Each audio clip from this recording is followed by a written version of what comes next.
Hi student, this is Dr. Sayyid Zubair Ahmad Tirmizi, Head Department of Forensic Medicine, Fazaya Ruth Medical College. In this lecture, we are going to discuss the post-mortem finding in ischemic heart disease. So in this lecture, we are again discussing one of the natural cause of sudden and unexpected death, which when occur in a suspicious circumstance or in suspicious circumstances in a healthy adult person all of a sudden, then it raises the suspicion of the foul play and has to be investigated medical legally.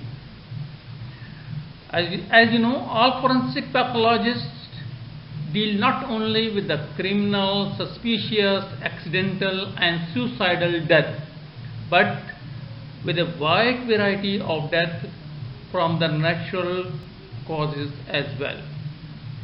Many of these are sudden, unexplained and unexpected or otherwise obscure, even though there need be no unnatural element in their causation.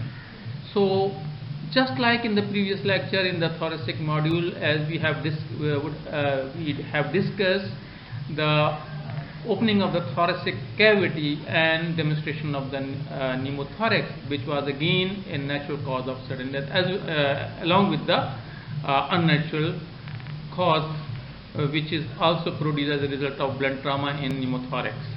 So in this lecture, we will discuss again how we will demonstrate ischemic heart disease on postmortem and what would be the finding. The learning objectives of this lecture are that at the end of the lecture, a student should define sudden death and sudden cardiac death, enumerate the causes of sudden and sudden cardiac death, describe the types and sites of fatal coronary occlusion, discuss the role of autopsy in sudden death, describe the postmortem examination and dissection of the heart and coronaries as well. Describe the various techniques of demonstrating myocardial infarction in sudden cardiac death with its finding. The topic of this lecture, postmortem finding in ischemic heart disease, is basically coming under the heading of sudden death. So at this stage, it is better to understand what is sudden death. We must understand the definition of sudden death. The definition of the sudden death varies according to the authority and convention. So it is defined variously in different countries and in different situations. The WHO, that is the World Health Organization, defines the sudden death as death that is unknown or sudden, occurring within 24 hours from the onset of the symptom. But this is much too long for many clinicians and pathologists. Some will only accept death within 1 hour from the onset of the illness. So we can say that the sudden death is defined as a death which results from the within short time after the onset of the premorbid symptoms or negligible symptoms. The unexpected nature of the death is more important than its suddenness. You know that the unnatural deaths are always to be investigated by the police, but occasionally the natural death form the basis of the medical legal investigation if this occurs suddenly in a healthy adult person under suspicious circumstances. And that is why it is dealt in the subject of the forensic medicine, because a healthy person, when dies in a suspicious circumstances, when in a healthy position all of a sudden dies, it raises the suspicion of the foul play, and where the suspicion of the foul play is suspected, any case would be investigated medico-legally. After the definition of the sudden death, the question raises, what are the causes of sudden death? I give you an example that a young healthy adult male goes to the bed at night perfectly in good health and found dead in the morning. then the question is, what could be the cause of death? This is the question which is commonly asked in the forensic medicine from the student. Now, you will have to describe the cause of death in a way or manner which seems to be logical. So remember that a person who was in good healthy condition dies suddenly. So again coming under the heading of sudden death. And you will answer in such a way that there may be the natural cause of the death or unnatural. In the unnatural cause of death, it may be the result of the violence or the poison. But remember that in case of the natural cause or the natural cause of death, sudden death, there seems to be a list of the systems which are to be involved in the causation of sudden death. You may see that in the table the cardiovascular system is on the top, that is responsible for 45 to 50% of the cases of sudden death. Then the respiratory systems account for 10 to 15% of the death. Central nervous system 10 to 18%. Then alimentary system 6 to 8%. Genitourinary system 3 to 5%, and miscellaneous 5 to 10%. Now, simply if someone asks you the question, what are the causes of sudden death, your answer should be logical in such a way that you won't give any list of the causes, but you will describe that it may occur from the natural causes as well as from the unnatural causes. In the unnatural cause, the causes include the violence and poison. In the natural causes of sudden death, we have the list, that is the cardiovascular system, respiratory system, central nervous system, alimentary system, genitourinary system, and miscellaneous. In sudden death, the immediate sudden natural cause is almost always to be found in the cardiovascular system, even though topographically the lesion is not in the heart or great vessel. So remember, on the top is the cardiovascular system, and it is the leading cause of sudden death, in which the cause is natural. We have defined the sudden death. Now we would have to define the sudden cardiac death. The sudden cardiac death is a term used to describe an unpredicted death of a person as a consequence of a cardiovascular event, with or without an existence of an underlying cardiac pathology. The other definition, that the sudden cardiac death has been defined as a natural, unexpected, fatal event occurring within 1 hour from the onset of the symptom in an apparently healthy subject, or in one whose disease was not so severe as to predict an abrupt outcome. Now, this is a good description or definition of many witness deaths, but less satisfactory in pathological practice, especially forensic practice, where autopsies may be requested on the patient whose death was not witnessed, occurred during sleep, or at an unknown time before their bodies were discovered. Under these circumstances, it is probably responsible to assume that death was sudden if the deceased was known to be in good health 24 hours before the death occurred. You may also remember, for the practical purpose, a death can also be classified as sudden if a patient was resuscitated after a cardiac arrest, survived on life support for a limited period, and then died due to irreversible brain damage. This is a major health problem worldwide, accounting for 15 to 20% of all death. The presence of a mural or the totally occlusive thrombotic mass can be observed at autopsy in approximately 50 to 70% of sudden coronary death.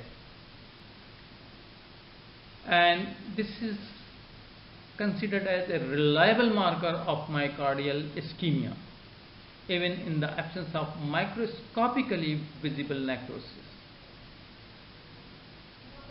So, in sudden cardiac death, remember, the cause is not clear, but it may be suspected when it occurs in a healthy person, in a suspicious, as we have described that the cardiovascular system is the leading cause of sudden cardiac death, sudden death.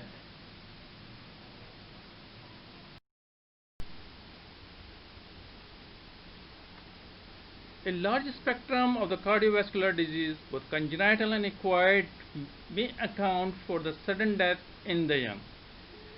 These diseases are frequently concealed and discovered with surprise only at post-mortem examination by means of a thorough microscopic and macroscopic examination. Worldwide, the cardiovascular diseases are considered to be responsible for approximately 17 million deaths every year, and about 25% are sudden cardiac death.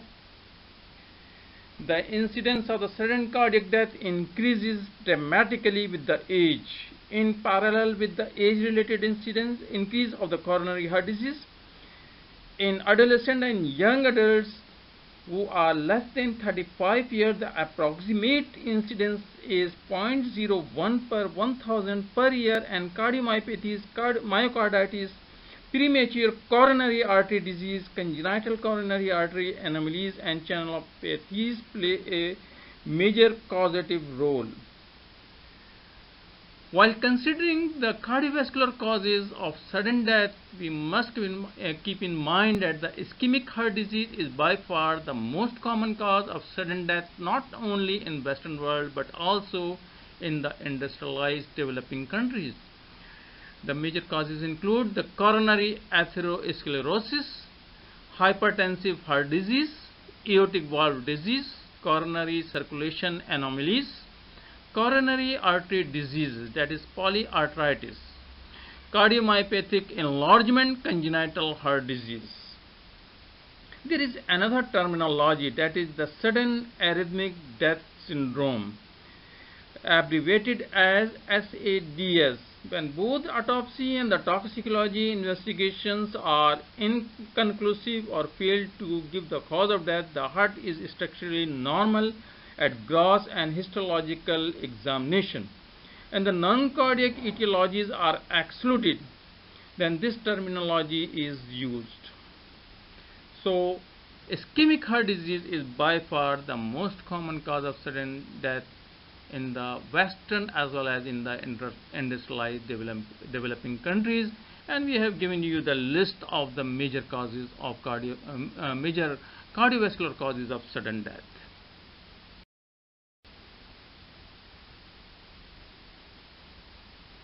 Almost all adults show atherosclerotic plaques which are scattered throughout the coronary arterial system. However, the significant stenotic lesion that may produce chronic myocardial ischemia show more than 75% reduction in the cross-sectional area of a coronary artery or its branches. Zones of the occlusion are usually less than 5 mm in length, and the area of the severest involvement is about 3 to 4 cm from the coronary ostia, more often at or near the bifurcation of the arteries, which is suggesting the role of the hemodynamic factor in the atherosclerosis. Acute occlusion of the coronary artery may result from the thrombosis or hemorrhage within the wall of the artery. The frequency of occlusion, or you may say that the decreasing frequency of the occlusion of the coronary artery as analyzed is, that is, the anterior interventricular branch 45 to 64%, right main coronary 24 to 46%, left circumflex 3 to 10%, left main coronary artery usually 0 to 10%, and the important thing that the right marginal and the posterior interventricular branch are particularly immune. Now this is the picture which is showing 6 most common sites of arterial occlusion in decreasing order of frequency. 1 to 3 account for 85% occlusion, or 85% of the sudden cardiac death, or where the narrowing occurs. So the first, this narrowing is indicated by the rings present over the figure of the heart. You may see the first ring that is indicated, number 1, is the anterior, left anterior descending, or the left anterior interventricular coronary artery. Then the second is the right coronary artery, and the third is the left circumflex branch of the left coronary artery. So the first three are important, accounting for 85% of the sites of arterial occlusion.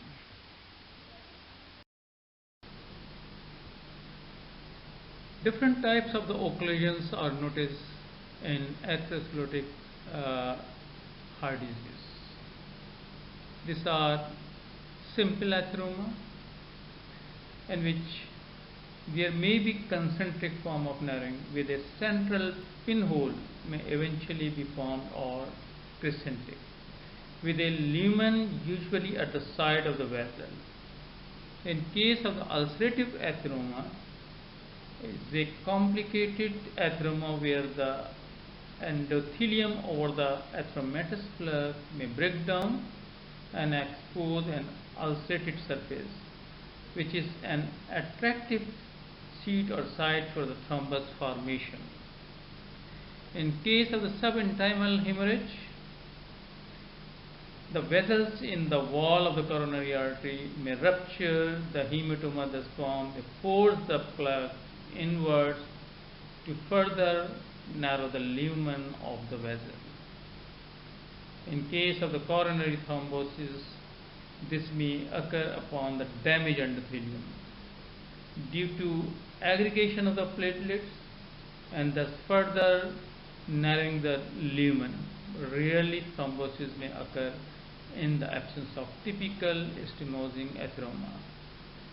And the last one, that is the periarteritis nodosa, most commonly affect the males around the 4th decade of life, possibly related to the collagen disorder. Muscular arteries of many organs get involved, for example of the heart and kidneys.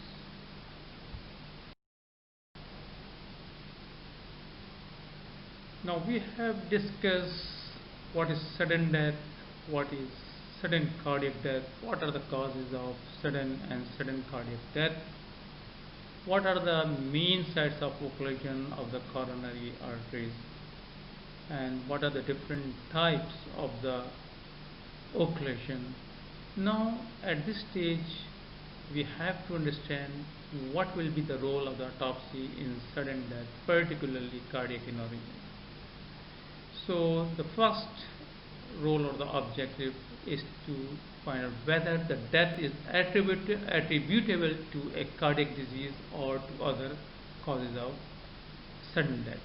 As I have given you the list of the causes of death, causes of sudden death, in which we have put both the natural and unnatural. In the unnatural, I told you that it may be due to poison or a violence. But in case of the sudden death, there was a list of systems which make attribute to the death of the person. So the first role or the objective of the autopsy in sudden death is whether the death is attributable to a cardiac disease or to other causes of sudden death. Now, if the cause of death is attributable to a cardiac disease, then you must know the nature of the cardiac disease and whether the mechanism was arrhythmic or mechanic. As you know, or in most of the cases, you may not find even at autopsy any mechanical obstruction. So generally it is presumed that there must be some spasm or rhythmic alterations or arrhythmia which may have led to the death. Whether the condition causing sudden death may be inherited, requiring screening and counseling of the next of kin. Now this step is important because if you know that the death is inherited, that is, the sudden death is found in the families as inherited, it gives an idea that the screening and counseling of the other family member is necessary. So, in context of this, it becomes very important to rule out the actual cause of death in such person. Then it is also our duty to rule out the possibility of the toxic or the illicit drug abuse, trauma and other unnatural causes. It is important because some drugs, some mechanical injuries or the trauma or the unnatural causes may ultimately, directly or indirectly, involve the heart and lead to the death. Then in the last, I would say that the role of the third person in the death, you must never omit in such sudden, unexpected death where the person is in a sound, healthy condition, young adult, died in suspicious circumstances, the role of the third person is always kept in mind and it has to be ruled out.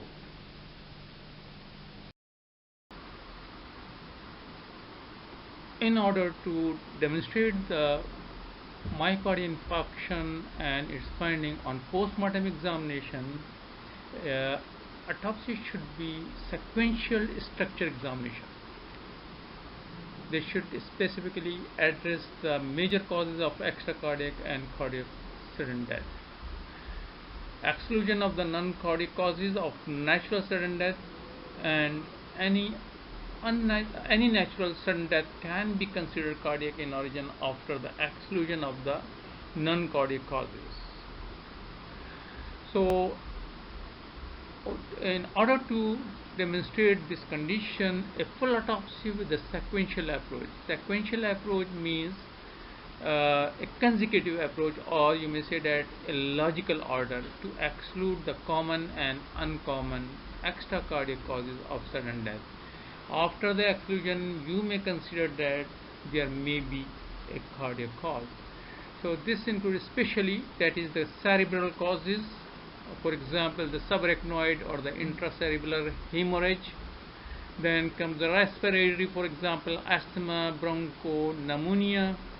Then the acute hemorrhagic shock, that is the ruptured extrapericardial aortic aneurysm and the peptic ulcer. And then comes the septic shock, in which we have the Waterhouse protection syndrome. Search for the cardiac causes of the sudden death may require that the disease may have been in mind to rule it out. Many cardiovascular diseases can cause sudden cardiac death either through an arrhythmic mechanism, that is the electric sudden cardiac death, or by compromising the mechanical function of the heart and great vessels, that is the mechanical sudden cardiac death.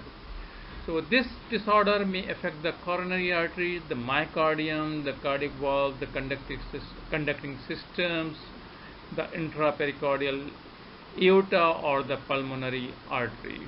So the first thing which you should have in mind, that the full autopsy with the sequential approach or consecutive order or the logical order autopsy should be performed.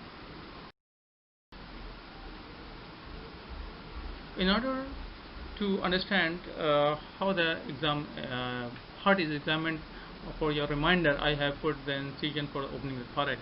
Although we have already discussed this incision in the previous lecture, that is the opening of the thoracic cavity and demonstration of the pneumothorax, but here I am giving it for your reminder that you must understand how the thorax is opened, and then we will go to the, how to examine the heart and then coronaries. So I think you would have remembered that there are 3 different incisions, out of which one is utilized to open the neck, thorax and chest. A single incision used.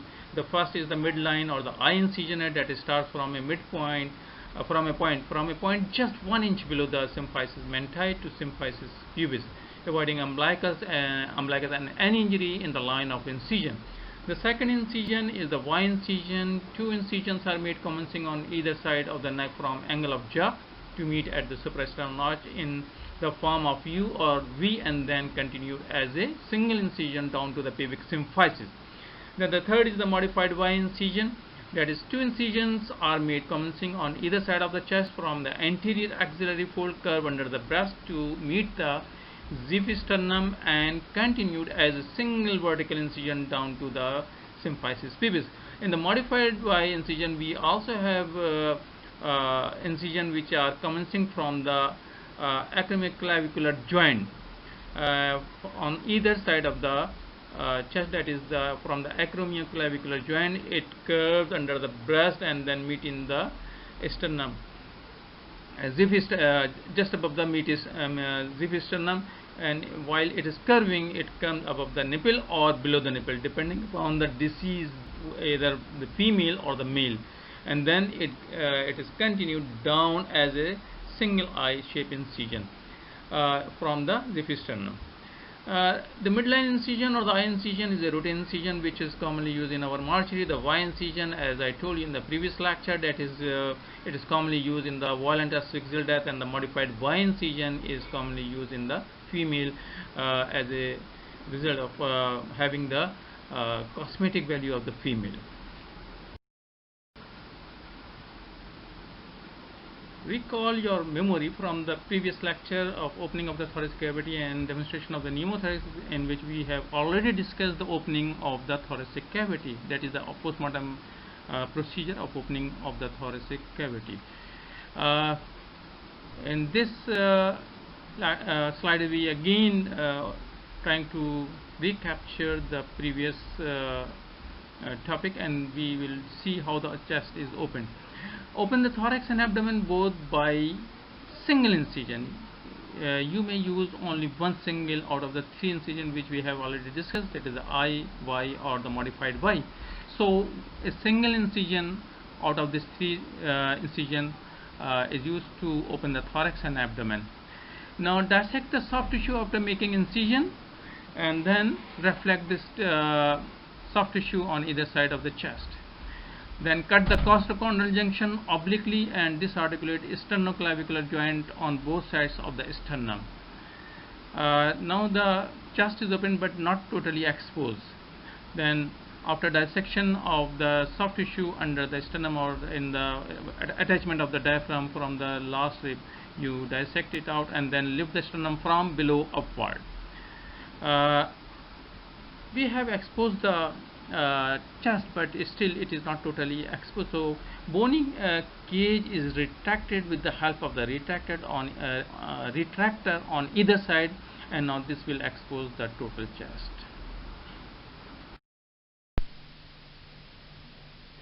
Some important points as regard the postmortem examination of the heart will be discussed in the slides. First of all, you will hold the heart at its apex. Cut aorta and the pulmonary vessel as far away from the base of the heart as possible. We inspect the heart for the size and weight. Average weight of the heart is 275 to 325 gram. The size of the heart is just like a fist. That is basically जो हम मुक्का बनाते हैं, that is the size which is usually thought of for the size of the heart. Then you cut the inferior vena cava, and you will have to record two important measurements, that is from base of the aorta to the apex, and then the greatest breadth of the heart. These are the important things which we will keep in mind, how the heart will be fit, and then important things which have to be recorded.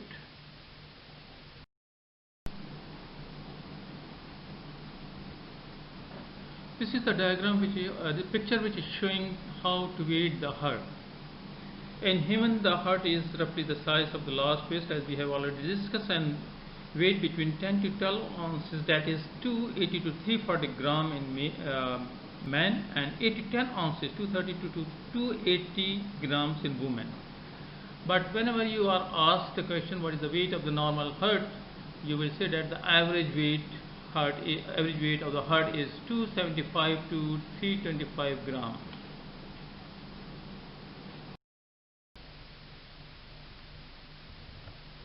This is the diagrammatic representation of the heart, which is showing the measurement of the heart. As already described, the two measurement, that is the distance from the base of the aorta to the apex of the heart, which has been assigned word A. So the first line indicated by A represent the first measurement from base of the aorta to the apex of the heart, while the second line assigned by the or indicated by the figure indicated by the word B represent the greatest breadth of the heart. So these two measurements are routinely assessed or recorded during autopsy and in which the heart is taken out and measured.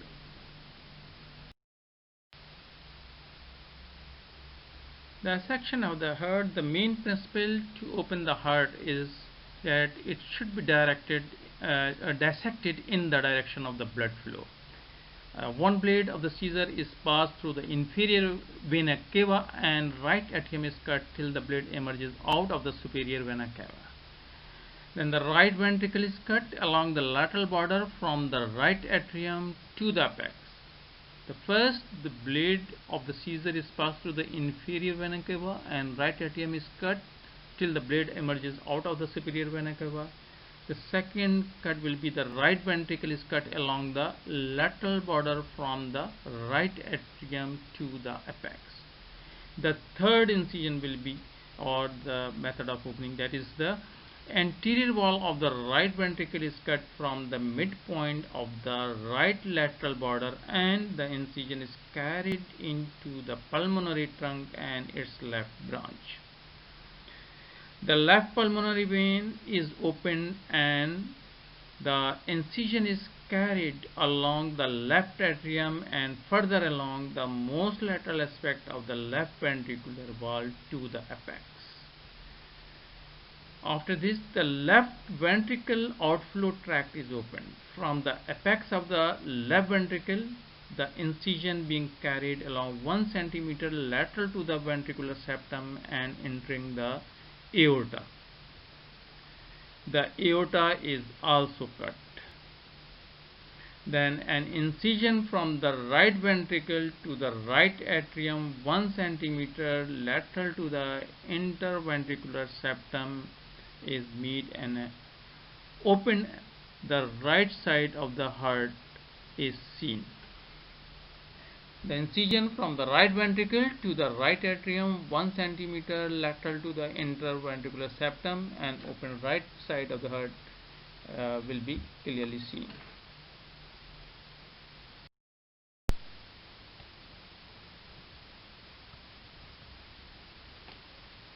This picture is a diagrammatic representation of heart on which the direction of incision has been shown. The routine dissection of the heart is made along the direction of the blood flow. The first incision, as you may see, in which the blade of the scissor is passed through the inferior vena cava, indicated by the abbreviated figure, that is IVC, through the inferior vena cava, and the right atrium is cut till the blade emerges out of the superior vena cava. In the second incision, which is starting from the lower 1/3 of the first incision, that is just above the inferior vena cava, you may see the second incision is starting. The right ventricle is cut along the lateral border from the right atrium to the apex. And in the third incision, which is starting midway between the second incision or the midpoint of the right ventricle, the anterior wall of the right ventricle is cut from the midpoint of the right lateral border and the incision is carried out into the pulmonary trunk and its left branch. Then the incision number 4 you may see on the left atrium and the left ventricle. That is, the left pulmonary vein is opened and the incision is carried along the left atrium and further along the most lateral aspect of the left ventricular wall to the apex. Then the fifth incision is starting where this fourth incision is ending.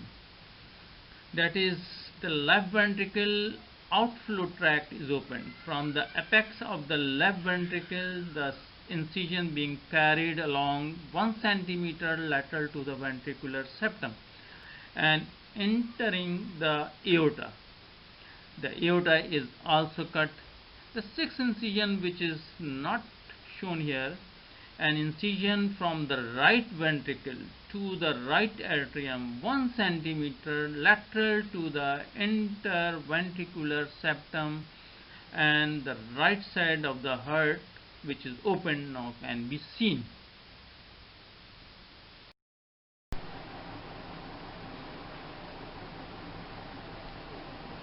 All sudden death autopsies should be sequential structured examination, and therefore after the exclusion of the common and uncommon extracardiac causes of the sudden death, search for the cardiac causes should be done. So in this regard, we have to check pericardium and the pericardial cavity, and we open the pericardium and explore the pericardial cavity. Then the anatomy of the great arteries is looked for, and open the pulmonary artery in situ. In situ that is basically in place to identify embolus. Before transecting them 3 centimeter above the aortic and the pulmonary valve. In case if you are suspecting congenital heart disease, the heart and the lungs are best removed in block by cutting the pericardium from the diaphragm and transecting the inferior vena cava, aorta and esophagus.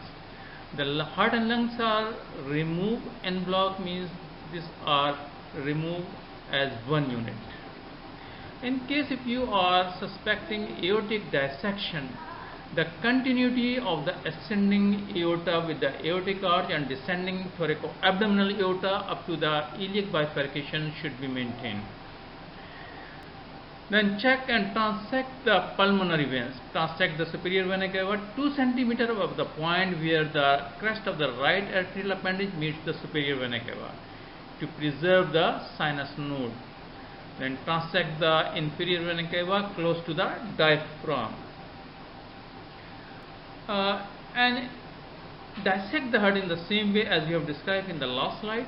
Inspect the atrial cavities and the interarterial septum and determine whether the foramen ovale is patent or not. Examine the mitral and the tricuspid valve or the valve prosthesis from above and check the integrity of the papillary muscles and chordae tendineae.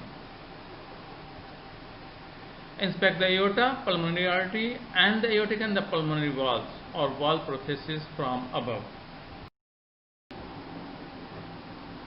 A complete transverse cut of the heart is made at the mid-ventricular level.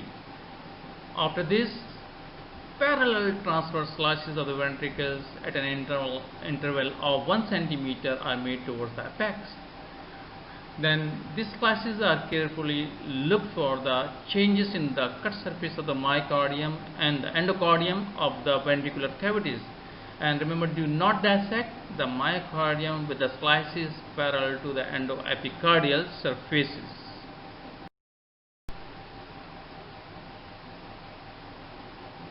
Short axis cross-sectioning of the heart specimen from the mid-ventricular to the apical level has been shown in the diagram.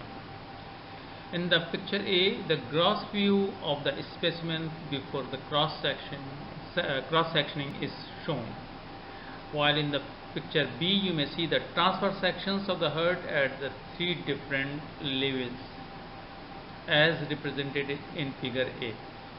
So this is the picture showing the cross-section of that is the short axis cross-sectioning of the heart from mid-ventricular to the apical levels.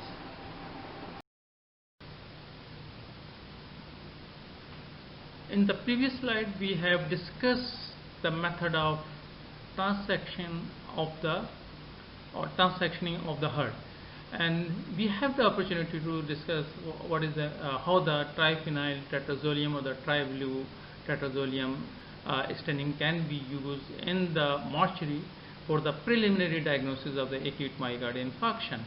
A 1 centimeter thick ventricular slide should be selected and immersed in the neutral triphenyl tetrazolium chloride solution for 15 to 20 minutes at 37 degrees centigrade. And this test is based on the distribution of the triphenyl tetrazolium staining. If the myocardium are stained with the compound or triphenyl tetrazolium or the nitro blue tetrazolium, it means or it indicates the vital myocardium, that is healthy myocardium. But if the area has infarction, that area will not be stained with such compound.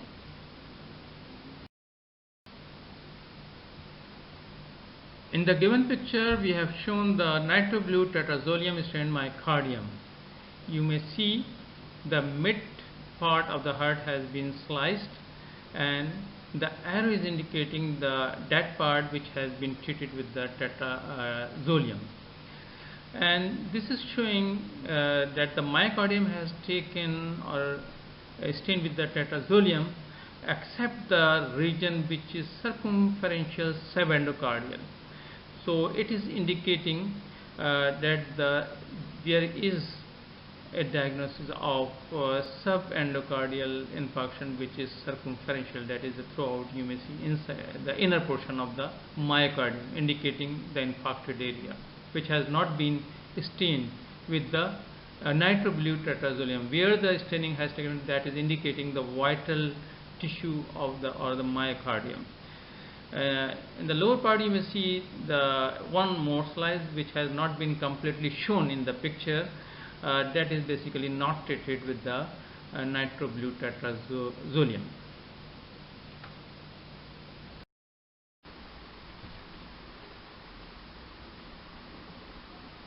Coronaries are examined before heart, and the examination include size, shape, position, number and patency of the coronary ostia. Then we examine the size, course and dominance of the major epicardial arteries. Now the terminology dominance of the major epicardial arteries are important to understand.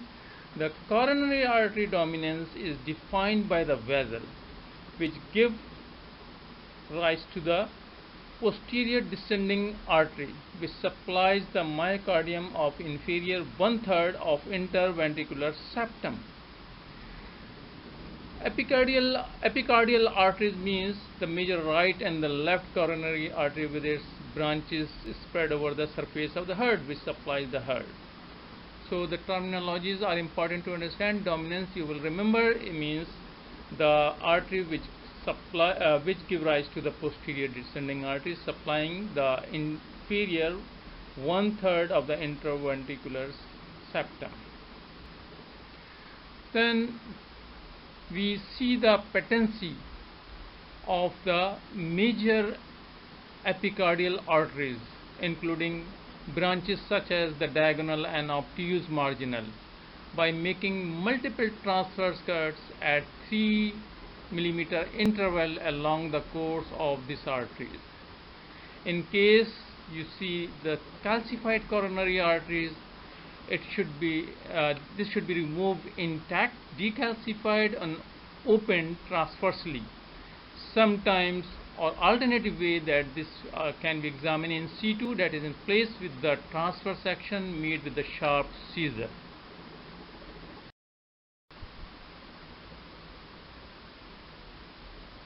In this slide we will discuss the post-mortem technique of examination of the coronary arteries in mortuary. You may see that there are two different methods of examination of coronaries.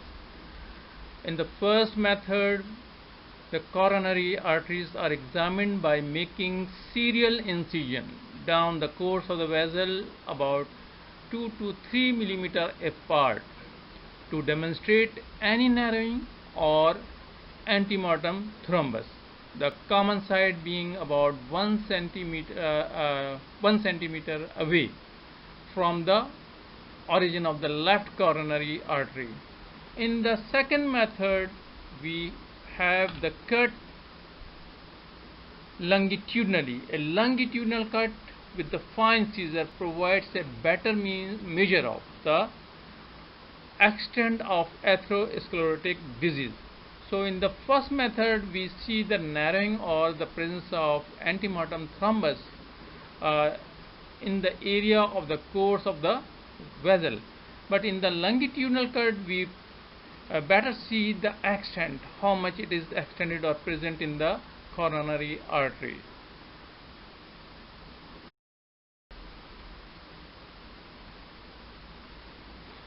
The photograph is showing the serial sectioning of the coronary arteries, and that is the first method which we have described in the previous slide, that the serial sections of the coronary are made at an interval of 2 to 3 millimeter apart. So this picture is showing how the serial incisions or the sectioning of the coronary arteries are made.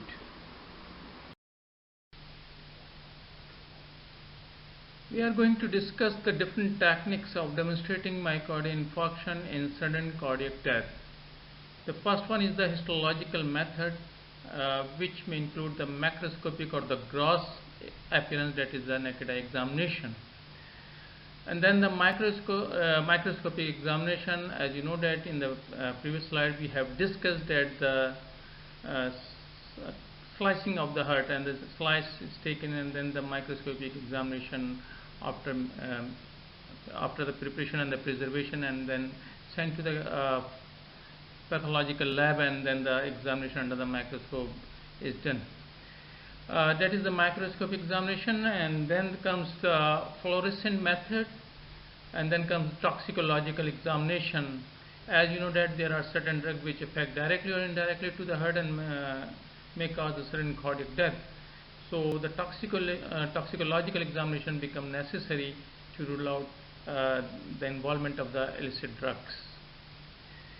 Then the macroenzyme techniques and molecular testing, and finally the non-invasive imaging. In the non-invasive imaging, we use different techniques of radiology, that is the CT scan, MRI, and the postmortem angiography.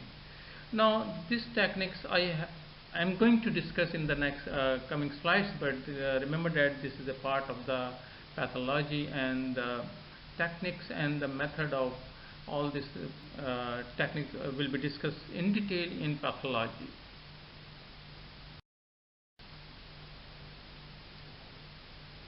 In histological methods, mapped label block from a representative transverse slice of the ventricle to include the free wall of the left ventricle and right ventricle with some papillary muscles are taken, and these are subject to standard histologic examination of the heart. The various histological examination include the technique include the hematoxylin and eosin staining, periodic acid shift staining technique, phosphotungstic acid hematoxylin technique, then the macroenzyme technique. In hematoxylin and eosin staining, increased cytoplasmic eosinophilia is an early form of cellular injury resulting from increased binding of eosin by the cytoplasmic proteins. The intensity of the eosinophilia increases sometimes uniformly but often in patches. With the advancing injury, it is earlier and more distinctly seen in hematoxylin eosin staining triassections, and can be enhanced by placing a green filter in the path of a microscope. Periodic acid shift stain is important in the sense that it is applied in the early diagnosis of the infarct. In early infarct, for example, at least 28-hour damaged myofiber stain a pale purple blue with the periodic acid shift compared with the pink color of healthy fiber.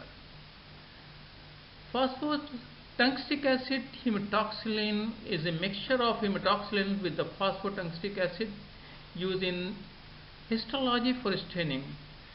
In the solution, phosphotungstic acid is more in quantity than the hematine. It stains some tissue in contrasting color in a way similar to hematoxylin and eosin stain, as phosphotungstic acid binds to the tissue protein. In the macroenzyme technique, we have the example of tellurite reduction by the malic acid dehydrogenase and nitroglutatazolium, which are basically producing results which are unsatisfactory. Then that triphenyl tetrazolium chloride method, which we have already discussed in the previous slides. This is the method of practical use in the mortuary for the preliminary diagnosis of myocardial infarction during autopsy.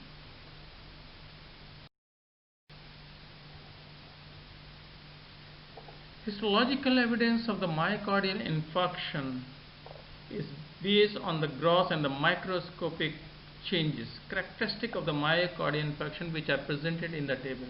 You may see that the microscopic and macroscopic changes are shown with the changes in the time. So this table depicts the picture at what time what changes occur macroscopically and microscopically. Now you may see that up to 4 hours there is no change evident in the myocardium. So macroscopically or microscopically up to 4 hours the features are nil. Then you may see that 4 to 6 hours there is pallor macroscopically, and in case of microscopic examination you may see that the hyalinization, loss of striation and eosinophilia of muscle fiber is seen. Then 6 to 9 hours pale brownish purple or tigroid appearance of the affected area is seen. The slight leukocytic infiltration and necrosis is evident microscopically. 24 hour you may see that macroscopically the necrose region has yellow border, dry, firm with the surrounding hyperemia, while slight leukocytic infiltration, advanced necrosis will be evident microscopically. Within 2 to 4 days you may see that the yellowish border area is seen macroscopically. So area will become dry and firm. So yellowish border with the dry and firm area will be evident macroscopically within 2 to 4 days. Advanced necrosis and marked infiltration of the necrosis is seen microscopically during the same period. In 5 to 6 days you may see that the yellowish area becomes broader macroscopically. Under the microscope you may see that the neutrophils become necrotic. Removal of the necrotic tissue begins. Macrophage appear edematous and focal hemorrhage is evident.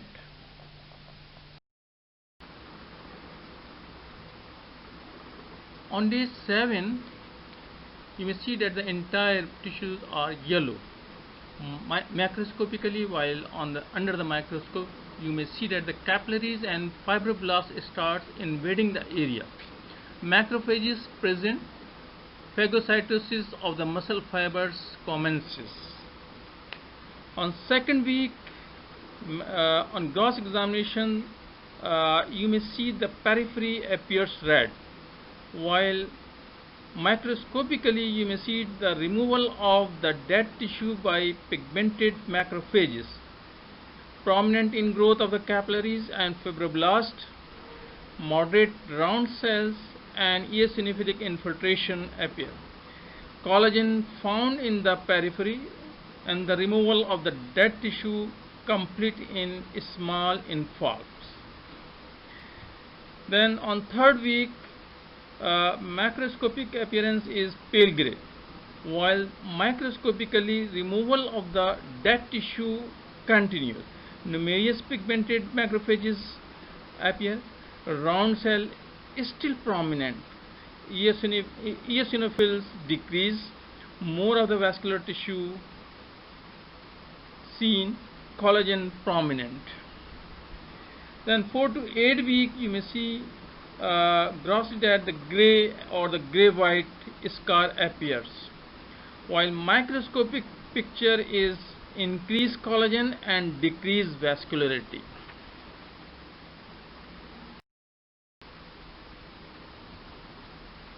Fluorescent methods have been applied to demonstrate early myocardial infarction and myocardial degeneration in animal experiment as well as the human herds, either by using the fluorescent dye or fluorescent dye, for example the acridine orange to stain the unfixed carotid section or paraffin section, or utilizing fluorescent properties of the eosin in the hematoxylin eosin stained myocardium. This method utilizes ultraviolet fluorescent microscopic examination.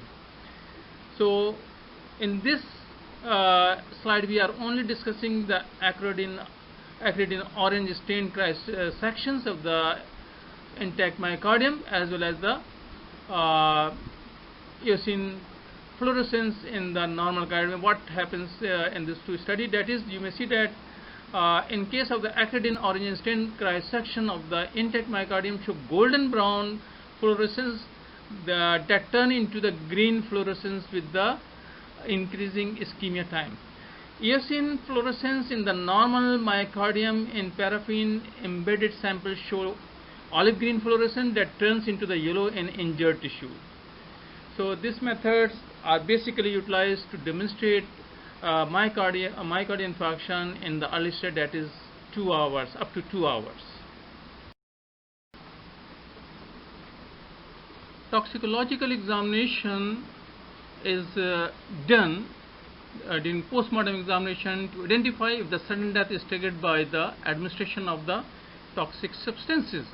And these drugs may be prescribed or the non-prescribed medication or recreational drugs that are widely abused by the athletes or the young individual. Remember that, as I told you, that the sudden death is usually becomes suspicious when the person is young, healthy, and dies suddenly. So you may see that some drugs are abused by the athletes or the young individual. That is why the suspicion is raised, and it has to be ruled out.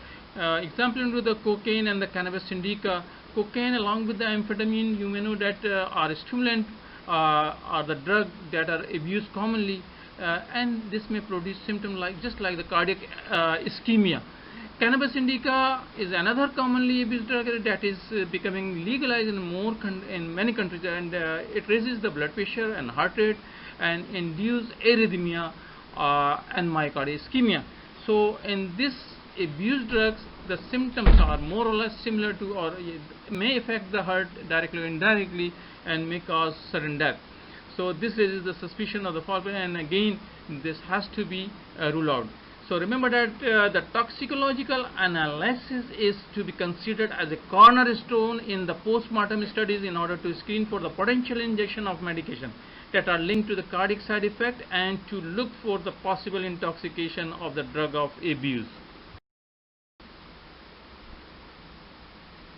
Immunohistochemical method provides a theoretical timeline for the myocardial infarction. Experimental and the human studies have demonstrated that the innate immune mechanism and consequent inflammatory reaction play a vital or the critical role in cardiac response to ischemic injury. In this method, immunohistochemical markers are investigated for the diagnosis of early myocardial infarction. Markers include the proteins that accumulate, such as fibronectin, or leak out, such as troponin and myoglobin of cardiomyocytes following ischemia are studied. This protein markers also include the markers or the mediator of early inflammation, that is CD15, interleukin 6, tissue necrosis factor alpha, interleukin 15, interleukin 8, CD18 and tryptase, which are also proposed as a marker for the early detection of myocardial infarction. Some of them are promising in terms of early expression and specificity, that is dephosphorylated connexin 43, but this have been mainly investigated in experimental model. When tested in the human postmortem samples, these markers keep their early expression profile but lose their specificity. Main markers include the proteins that accumulate in the cardiomyocytes or release or leak out of the cardiomyocytes, which accumulate include the fibronectin, which are released include the troponin and myoglobin, which are commonly used in the practice. Thus, we can say that the detection of the immunoinflammatory and cellular phenomena accompanying the cardiac alteration during the early inflammatory phase of myocardial infarction may be an excellent diagnostic tool.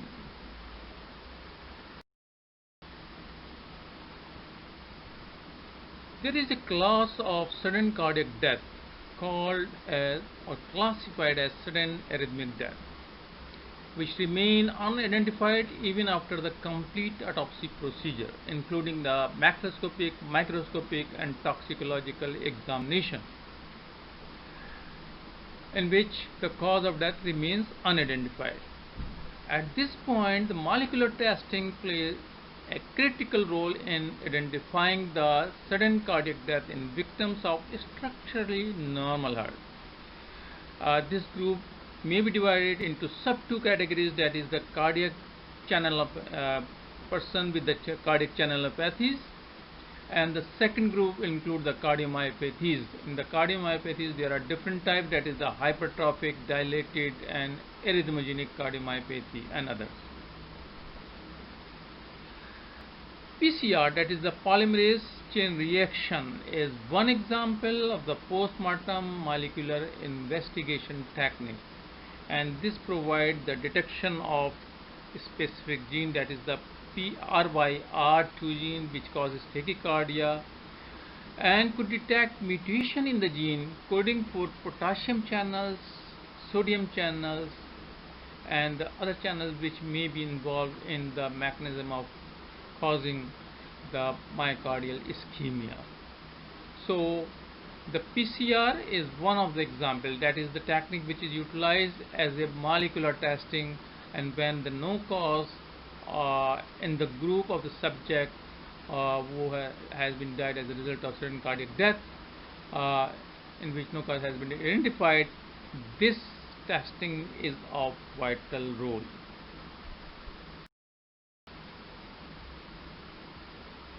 In the non-invasive imaging technique, we utilize the non-invasive radiological methods which used to detect the cause of death.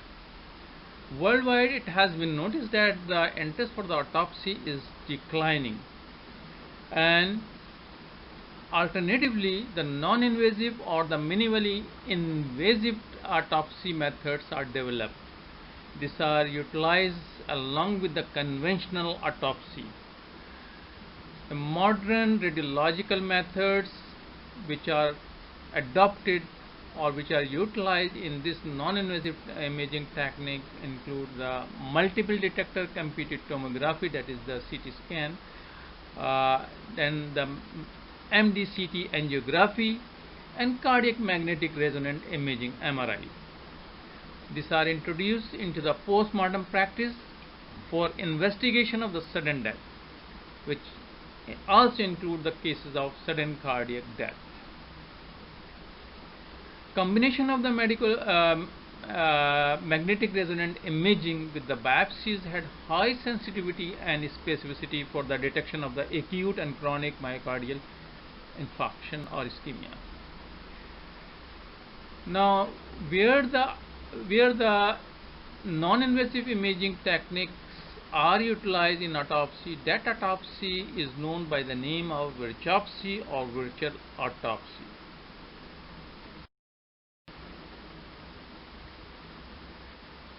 In the previous slide, we discussed the non-invasive radiological imaging techniques. This includes the post-mortem CT scanning, angiographic methods, and the post-mortem magnetic resonant imaging. The post-mortem CT scanning is useful to estimate the heart size, visualize the hemopericardium and calcified plaques and valves, identify and locate the cardiovascular devices. Angiographic method is useful to provide detailed view of the coronary arteries and to analyze them, especially as regard the extent and location of the stenosis and obstruction. In the post-surgical cases, this angiographic method allows verification and documentation of the patency of stents and bypass grafts before opening the body. Postmortem magnetic resonant imaging is useful to investigate soft tissue such as myocardium, but images are susceptible to postmortem changes, and further work is necessary to increase the understanding of this radiological aspect, especially of the ischemic myocardium.